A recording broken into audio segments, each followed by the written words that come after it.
एक बार तो मन में आया कि कुछ नहीं होगा, अगर ससुर जी को खुश कर दूं, तो घर की बात घर में ही रहेगी।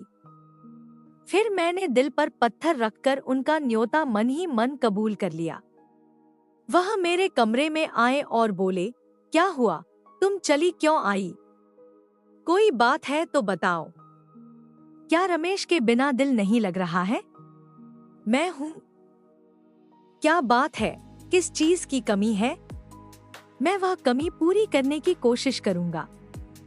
हेलो दोस्तों, मेरा नाम सीमा वर्मा है। मेरी उम्र 30 साल है। मैं शादीशुदा हूँ। मेरे पति का नाम सुरेश गुप्ता है। वह एक प्राइवेट कंपनी में नौकरी करते हैं। हमारी शादी को 3 साल हो गए, लेकिन अभी तक बच्चा नहीं हुआ था। हमारे परिवार में हम दोनों और मेरे ससुर रहते थे। हम सब अपनी जिंदगी में बहुत खुश थे। अचानक हमारी खुशियों को किसी की नजर लग गई और मेरी सासू माँ का एक्सीडेंट में निधन हो गया, जिससे हमारे घर में शोक की लहर छा गई। अपनी जीवन संगिनी के चले जाने से मेरे ससुर जी बहुत ज्यादा टूट गए थे। मैं जब भी अपने ससुर जी को देखती, वह अकेले में बैठे रो रहे होते। मैंने और मेरे पति सुरेश ने उनसे कहा, ऐसा ना किया करो, आप घर के बड़े हो।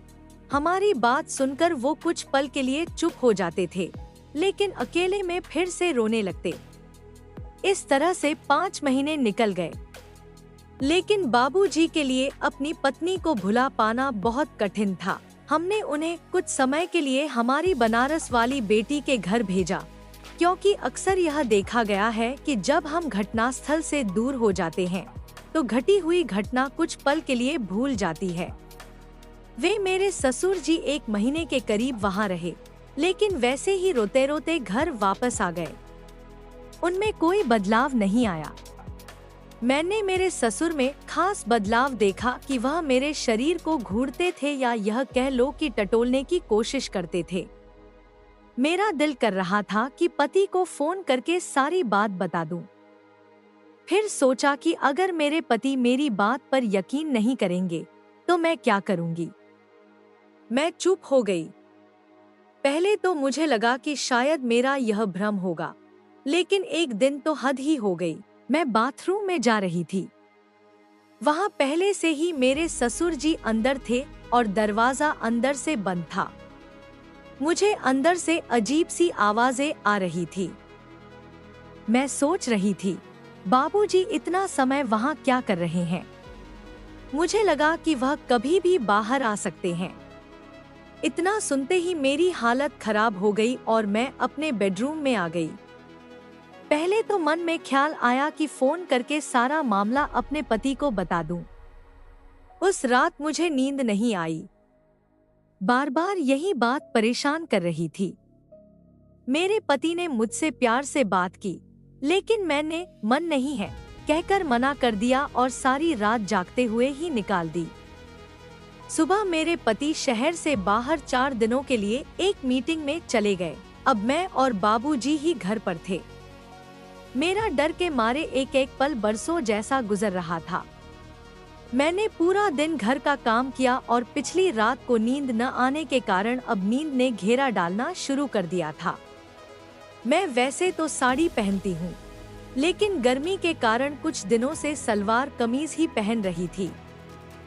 मेरा पूरा शरीर पसीने से भीगा हुआ था, तो मैं अपने बेडरूम में आकर सो गई।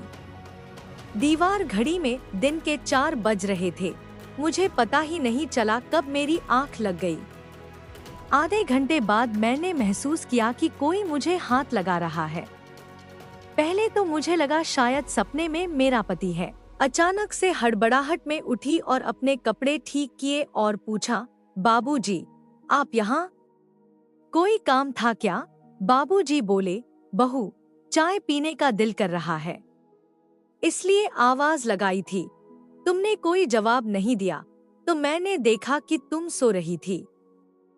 सोचा सोई हुई को क्यों उठाना, मैं खुद ही चाय बना लूंगा। इन शब्दों में बाबूजी ने अपनी सफाई दी। मैं झट से बिस्तर से नीचे उतरी। मेरा दिल जोर से धड़क रहा था। मैंने अपनी चुनरी अपने सिर पर ली और कहा, आप अपने कमरे में जाइए, मैं चाय लेकर आती हूँ। मेरे इतना कहने से उनका दिल टूट सा गया। वह कमरे में चले गए। करीब 15 मिनट बाद मैं एक कप चाय लेकर उनके कमरे में गई। मैंने पूछा, अब क्या हुआ बाबूजी, आप रो क्यों रहे हैं? कोई दिक्कत है क्या? कुछ तबीयत खराब है क्या? डॉक्टर को फोन लगाऊं? नहीं बहू, कुछ नहीं। बस आज मेरा दिल तेरी सासू माँ को याद कर रहा है। उसकी कमी मुझे बहुत खल रही है। आज उससे बातें करने का मन हो रहा है। मैं भी इंसान हूँ, मेरी भी कुछ ख्वाहिशें हैं। मेरा भी दिल करता है कि मैं अपने दिल की सारी बातें किसी से शेयर करूं। अब मैं सोच रही थी कि उनकी बातों को कैसे समझूं। वह मेरे गले लगकर रो रहे थे। मेरे दिल में भी तरह तरह की भावनाएं आ रही थी।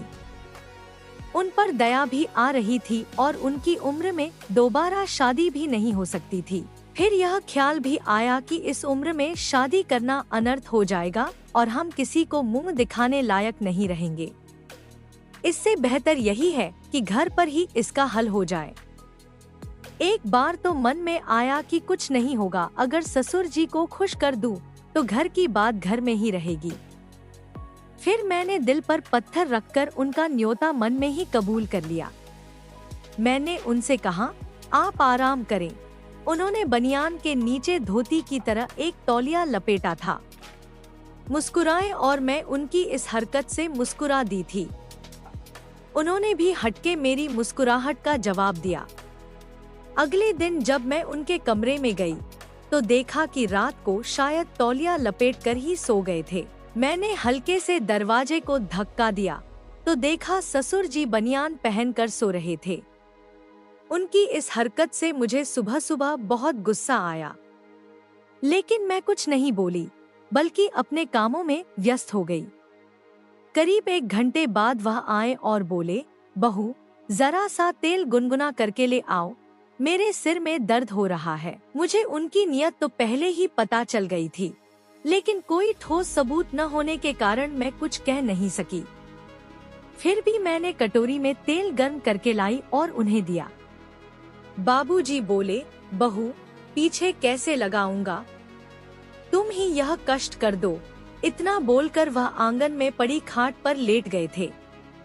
करीब 10 मिनट बाद उन्होंने करवट बदलते हुए कहा, तुम्हारे हाथ तो तेल से भीगे हुए हैं। मैं ना चाहते हुए भी उनकी हर बात मानती जा रही थी और दोनों हाथों से उनकी मालिश करने लगी।